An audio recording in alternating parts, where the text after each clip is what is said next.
Hello मित्रों, आपका हमारे यूट्यूब चैनल में बहुत बहुत स्वागत है। मित्रों, आज हम बात करेंगे कि नॉर्मल डिलीवरी के लिए अगर आप नॉर्मल डिलीवरी चाहती हैं तो आपको अगर ये चीज़ सही होगी तो ही आपकी नॉर्मल डिलीवरी होगी। नॉर्मल डिलीवरी के लिए कितना होना चाहिए, पानी की मात्रा, खून की मात्रा और गर्भवती का वज़न और उसके साथ साथ आपके शिशु का वज़न, अगर ये 4 चीज़ आपके अंदर सही है तो ही आपकी नॉर्मल डिलीवरी हो पाएगी। नहीं तो इन चारों चीज़ों में से अगर एक चीज़ की भी आपके अंदर कमी है तो नॉर्मल डिलीवरी होना मुश्किल आपको हो सकता है और नॉर्मल डिलीवरी के समय आपको समस्या भी खड़ी हो सकती है।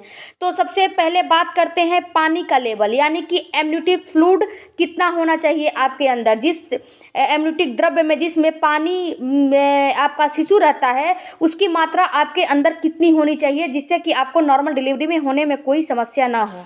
आप जो सोनोग्राफी करवाती हैं उसमें ये लिखा रहता है, अगर आपके 9वें महीने में 800 मिलीलीटर से 1000 मिलीलीटर अगर आपके अंदर पानी की मात्रा है, एमनियोटिक द्रव्य की मात्रा है, लिखा रहता है सोनोग्राफी में, अल्ट्रासाउंड में, तो ये नॉर्मल मात्रा होता है और ये नॉर्मल माना जाता है। ये नॉर्मल डिलीवरी के लिए काफ़ी है।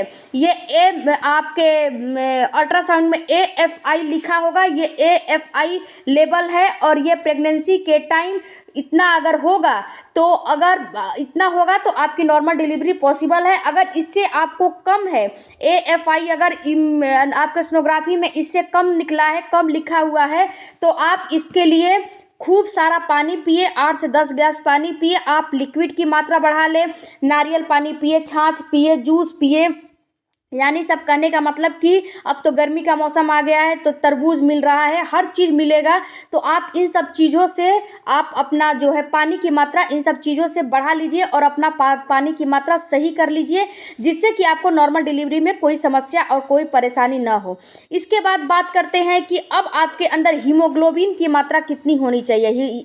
हीमोग्लोबिन यानी कि ब्लड, खून की मात्रा आपके अंदर कितनी होनी चाहिए। अगर ये कम रहेगा आपके अंदर, हीमोग्लोबिन खून की मात्रा अगर आपके अंदर कम रहेगी तो आपकी नॉर्मल डिलीवरी तो पॉसिबल होगी ही नहीं। अगर आपका लास्ट टाइम कोई कॉम्प्लिकेशन होगा और सीजर करना पड़ेगा तो भी आपके बॉडी में अगर ब्लड की मात्रा कम रहेगी तो सीजर में भी आपको समस्या हो सकती है।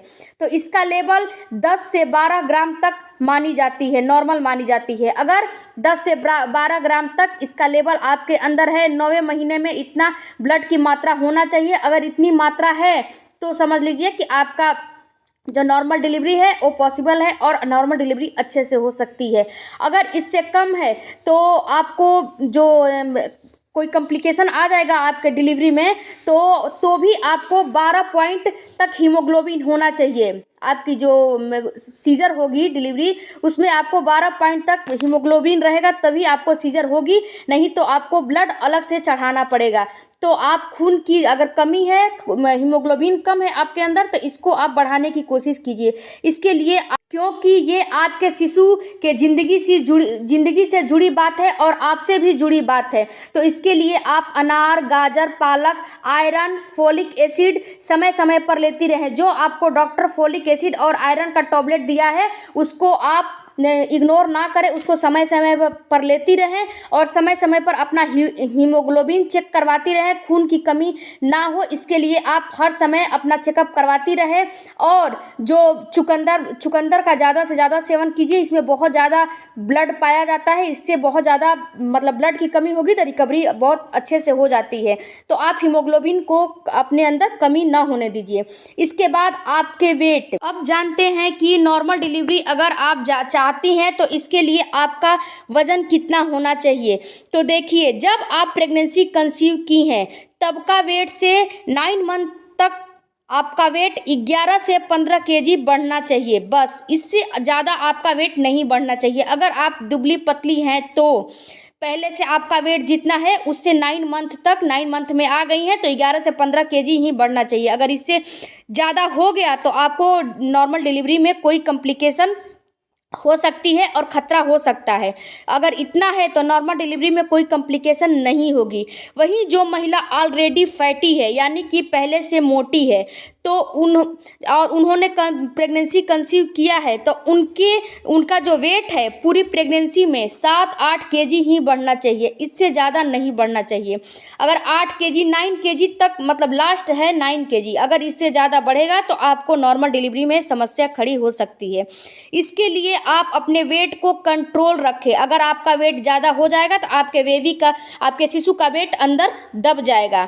तो आप अपने वेट पे ध्यान दीजिए। आप हमेशा फाइबर युक्त भोजन ही खाएं। आप ऑयली सामान, बाहरी जंक फूड और ये जैसे मैदा का सामान हो गया, ये सब चीज़ों पे परहेज करें। आप ज़्यादा से ज़्यादा जूस पिए, हेल्दी डाइट लें और हेल्दी फूड लें, फल खाएं, सब्जी खाएं, मतलब ज़्यादा से ज़्यादा इन सब चीज़ों का आप सेवन करेंगी तो आपका जो शिशु है वो भी हेल्दी रहेगा और आप भी हेल्दी रहेंगी और आपका जो वेट है 9 मंथ वो ज़्यादा नहीं बढ़ेगा। आप जो खाएंगी हेल्दी फूड तो वो डाइट लेंगी तो आपके शिशु का वेट बढ़ेगा, आपका नहीं बढ़ेगा। तो इसीलिए बोला जाता है कि ऑयली सामान, बाहर का जंक फूड है वो सब आपको नहीं खाना चाहिए। इसके बाद अब बात करते हैं कि आपके शिशु का वेट कितना होना चाहिए, बेबी का वेट आपके कितना होना चाहिए। तो देखिए मित्रों, आपके बेबी का वेट 9 मंथ तक केवल 2.5 केजी से लेकर 3.5 केजी तक ही होना चाहिए। अगर इससे ज़्यादा होगा तो आपके शिशु अगर नॉर्मल डिलीवरी चाहती हैं तो वेजाइना के थ्रू बाहर निकल नहीं पाएगा और मजबूरी में सीजर करना पड़ेगा। अगर 3.5 केजी से आपका शिशु 4 केजी, 4.5, 5 केजी तक हो जाएगा तो आपके शिशु का सिर बड़ा हो जाएगा और वेजाइना आपका छोटा है तो उससे बाहर नहीं निकल पाएगा, उसमें पड़ा रहेगा, सुस्त पड़ा रहेगा। तो इसीलिए आप ऐसा करें कि आपका भी वेट ना बढ़े, आपका शिशु का भी वेट नॉर्मल रहे, ज़्यादा ना बढ़े। तो इसके लिए आप हेल्दी डाइट लें, हेल्दी चीज़ों का पालन करें, हल्का फुल्का व्यायाम करें, हल्का फुल्का टहलें, हल्का फुल्का घर का काम करें। इससे आपके शिशु का भी वेट मेंटेन रहेगा, आपका भी वेट मेंटेन रहेगा और आपको नॉर्मल डिलीवरी होने में कोई कॉम्प्लिकेशन नहीं आएगी। तो ऐसा भी होता है मित्रों कि कभी कभी इन सब चीज़ों की कमी हो जाती है तो किसी किसी के गर्भ में शिशु की मृत्यु तक भी हो जाती है। तो माता रानी ऐसा किसी भी प्रेग्नेंट औरत के साथ, महिला के साथ माता रानी ऐसा ना करें और आप अपना हेल्दी डाइट लें, हेल्दी अपना फॉलो करें और भगवान की दया से आपका शिशु इस दुनिया में सही सलामत आए। किसी के साथ भी ऐसा ना हो। तो आप इन चीज़ों को ख्याल करें, इन चीज़ों को फॉलो करें, इन टिप्सों को अपनाएं ताकि आपका नॉर्मल डिलीवरी आसानी से हो जाए। आई होप कि ये हमारा वीडियो आपको थोड़ा भी हेल्पफुल लगा होगा। अगर हेल्पफुल लगे तो आप के बच्चे के लिए, आपके लिए हम लोग इतना मेहनत करते हैं, उसके लिए प्लीज़ मेरे चैनल को मैं रिक्वेस्ट करती हूँ कि सब्सक्राइब, लाइक, शेयर, कमेंट करना बिल्कुल भी ना भूलेगा। और आपका जो भी सवाल है कमेंट बॉक्स में दीजिएगा, आपके सवालों का जवाब जरूर दिया जाएगा। मिलते हैं अगले वीडियो में, तब तक धन्यवाद। Thank you for watching. God bless you. Mata Rani आपके और आपके शिशु को सही सलामत रखे। धन्यवाद।